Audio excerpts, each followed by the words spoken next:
Hi നമസ്കാരം. Welcome back to my channel.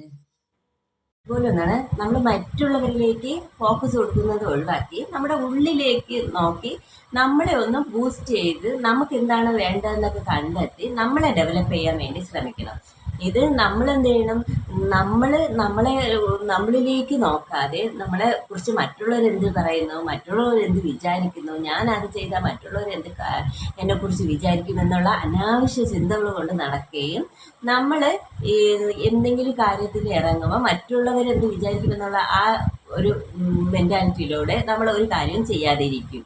എന്നാൽ അത് ഒഴിവാക്കിയിട്ട് മറ്റുള്ളവരിലേക്ക് നമ്മൾ ശ്രദ്ധ ഒഴിവാക്കിയിട്ട് നമ്മളൊന്ന് ഡെവലപ്പ് ചെയ്യാനും നമ്മൾ സന്തോഷമായിട്ട് ഇരിക്കാൻ നമ്മൾ എന്ത് ചെയ്യണമെന്ന് കണ്ടെത്തി നമ്മളെ ഒന്ന് ഡെവലപ്പ് ചെയ്യാൻ വേണ്ടി ശ്രമിച്ചു നോക്കും. നമ്മുടെ ഉള്ളിലേക്ക് നോക്കി നമ്മളെ ഒന്ന് ഡെവലപ്പ് ചെയ്യാൻ വേണ്ടി ശ്രമിച്ചു നോക്കും. നമുക്ക് നല്ല മാറ്റങ്ങൾ കാണാൻ പറ്റും.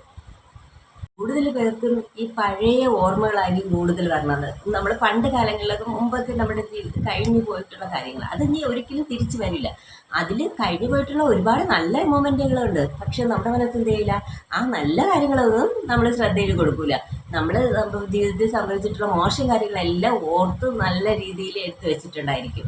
അതൊക്കെ നമ്മളിങ്ങനെ വെറുതെ ഇരിക്കുമ്പോഴും നമ്മളെ ഒന്ന് ഡൗൺ ആക്കാനൊക്കെ അതൊക്കെ നമ്മുടെ മനസ്സിലേക്ക് ഇങ്ങനെയുള്ള കാര്യങ്ങളൊക്കെ ഓടി വരും. അങ്ങനെയൊക്കെ നമ്മുടെ നെഗറ്റീവ് കാര്യങ്ങൾ നമ്മൾ ചിന്തകളിലേക്ക് ഓടി വരുമ്പോൾ നമ്മൾ അപ്പോഴെല്ലാം അതിലേക്ക് ക്യാൻസൽ എറിഞ്ഞ് നമ്മളതിനെ ഓടിക്കണം. എന്നിട്ട് നമ്മുടെ മനസ്സിൽ നല്ല പോസിറ്റീവ് ചിന്തകൾ കൊടുക്കണം. നമ്മുടെ ജീവിതത്തിൽ എന്താണ് വേണ്ടത് എന്നുള്ള കാര്യങ്ങളൊക്കെ കൊണ്ടായിരിക്കുമല്ലോ, അതൊക്കെ കണ്ടെത്തിയിട്ട് അത് നമ്മൾ നേടിക്കഴിഞ്ഞതായിട്ടും അത് നമ്മൾ അവിടെ എത്തിയതായിട്ടൊക്കെയുള്ള പോസിറ്റീവ് ചിന്തകൾ കൊടുത്ത് നമ്മുടെ മനസ്സിനെ നല്ല ഹാപ്പി ആയിട്ട് വയ്ക്കണം.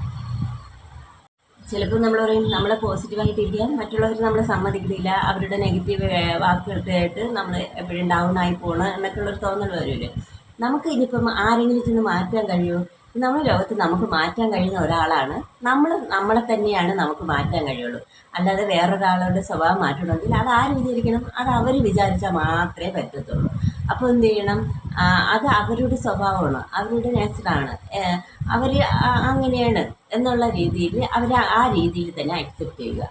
പിന്നെ നമ്മളെ ഇതുപോലെ തന്നെ ഞാൻ ഉണ്ടായാലും നമ്മളെ ഇൻസൾട്ട് ചെയ്യാനും നമ്മളെ കുത്തി നോവിക്കാനൊക്കെ അവർ നോക്കിക്കൊണ്ടിരിക്കും. അതിലൊക്കെ ചെന്ന് പെടാതിരിക്കുക, ഒഴിഞ്ഞു മാറുക. അഥവാ നമ്മൾ അങ്ങനെ വന്നാലും അത് അവരുടെ സ്വഭാവമാണ്, അതങ്ങനെയുള്ള ആളെന്നെ എന്നുള്ള വിട്ടിൽ നെവർ മൈൻഡിൽ അങ്ങ് വിട്ടുകളയുക. അല്ലാതെ അവർ പറയുന്നത് ആ കാര്യങ്ങളെല്ലാം നമ്മുടെ മനസ്സിൽ ഏറ്റെടുത്തിട്ട് അത് നമ്മൾ വീണ്ടും വീണ്ടും റിവേഴ്സ് ചെയ്ത് നമ്മളെ തന്നെ കുത്തി നോവിച്ച് നമ്മളെ ഡൗൺ ആക്കി കളയാതിരിക്കുക. നിങ്ങൾക്ക് ഇതുപോലുള്ള വീഡിയോകളൊക്കെ ഇഷ്ടമായി കഴിഞ്ഞാൽ ഒന്ന് സപ്പോർട്ട് ചെയ്ത് കൂടെ കൊടുക്കുക. നിങ്ങൾക്ക് എന്തെങ്കിലും എന്നോടായിട്ട് സംസാരിക്കണമെന്നുണ്ടെങ്കിൽ നിങ്ങളൊന്ന് മെസ്സേജ് അയച്ചു നോക്കൂ. Thank you for watching.